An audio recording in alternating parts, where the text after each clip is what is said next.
दात कमजोर झाला असेल किंवा तुटलेला असेल तर डेंटल क्राऊन हा सर्वोत्तम पर्याय असू शकतो. पण कोणता क्राऊन आपल्यासाठी योग्य?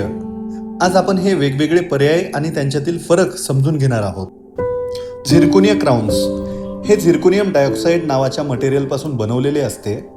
झिरकोनिया क्राऊन हे दातासारखे पारदर्शक असते. याच्यामध्ये धातूची काळी रेषा दिसण्याचा प्रश्नच उद्भवत नाही. झिरकोनिया क्राऊन हे अत्यंत मजबूत आणि टिकाऊ असते.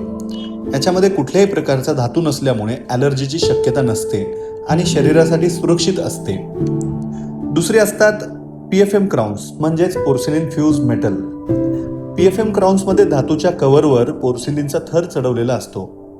हे क्राऊन मजबूत आणि टिकाऊ असतात. झिरकोनियाच्या तुलनेमध्ये हे PFM क्राऊन्स हे स्वस्त असतात.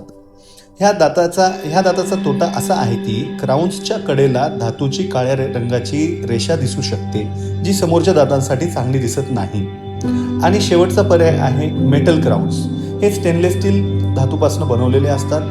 हे क्राऊन्स अत्यंत टिकाऊ आणि मजबूत असतात. ते चावण्याचा दाब सहजपणे सहन करू शकतात. इतर प्रकारच्या क्राऊन्सच्या तुलनेत मेटल क्राऊन्स स्वस्त असतात. फक्त या दाताचा तोटा हा आहे की याचा रंग हा चांदीसारखा असतो, यामुळे ते नैसर्गिक दातांसारखे दिसत नाहीत. तुमच्यासाठी कोणता क्राऊन चांगला आहे हे तुमच्या दाताची स्थिती, सौंदर्यविषयक अपेक्षा आणि बजेट यावर अवलंबून असते. यासाठी तुम्ही तुमच्या डेंटिस्टचा सल्ला घेणे चांगले राहील.